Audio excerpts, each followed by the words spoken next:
ഞാൻ വെന്തുരുകാണ് ഈ വണ്ടി ഇരുന്നിട്ട്. ഹേ ഗൈസ്, സോ ഈ വീഡിയോ ഞാൻ 1-ാം തീയതി എടുത്താണ് ഗൈസ്. മടി കാരണം ഞാൻ ഇപ്പോഴാണ് ഇടുന്നത്. 1-ാം തീയതി തന്നെ എൻ്റെ കസിന് ഡ്രൈവിംഗ് ടെസ്റ്റ് ഉണ്ടായിരുന്നു. അപ്പോൾ അതിനുവേണ്ടി ഞങ്ങൾ പോവായിരുന്നു ഗൈസ്. ഞാൻ വെന്തുരുകാണ് ഈ വണ്ടി ഇരുന്നിട്ട്. പുറത്തെനിക്ക് തൊണ്ടവേദനയുണ്ട്. കുറച്ച് ദിവസം ഞാൻ എന്താ പറയുക, ആയുർവേദ സംതിങ് എൻ്റെ തലയിൽ ഇങ്ങനെ വെച്ചിരിക്കുകയാണ്. അപ്പോൾ അതുകൊണ്ട് വെയിൽ കൊള്ളാൻ പാടില്ല. അപ്പോൾ അതുകൊണ്ട് ഞാനിങ്ങനെ വന്നിരിക്കുക ഗൈസ്. അവിടെ എൻ്റെ കസിൻ്റെ അവിടെ RTO എന്തോ സംസാരിച്ചുകൊണ്ടിരിക്കുക. വണ്ടിയിലിരുന്ന് ഞാൻ വെന്തുരുകുന്നു. പുറത്തിറങ്ങാനും പറ്റുന്നില്ല, ഇത് ഇടാൻ പറ്റുന്നില്ല. സ്റ്റാർട്ട് ചെയ്തതിൽ AC പറ്റൂല, AC കൊള്ളാൻ പാടില്ല.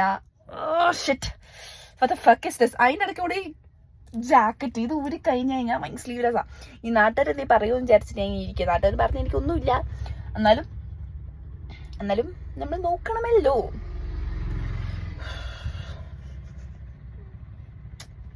അവൾ 8-ഉം 8-ഉം പാസ്സായി. പിന്നെ റോഡ് ടെസ്റ്റ് 2ൻ്റെയും പാസ്സായിട്ടുണ്ട്. അവൾ സ്കൂട്ടിയാണ് എടുത്തത്. അപ്പോൾ അതൊക്കെ കഴിഞ്ഞിട്ട് എന്ത് ചെയ്തു, ഞങ്ങൾ തിരിച്ചു പോയത്. പിന്നെ ഞാൻ ക്യാമറേൻ്റെ കാര്യം മറന്നേ, വീഡിയോ എടുക്കുന്ന കാര്യം ടെൻഷനായിട്ട്. അതുകൊണ്ട് അവൾ എനിക്ക് പൊറോട്ടയും ബീഫ് റോസ്റ്റ് മേടിച്ചു തന്നു. So by.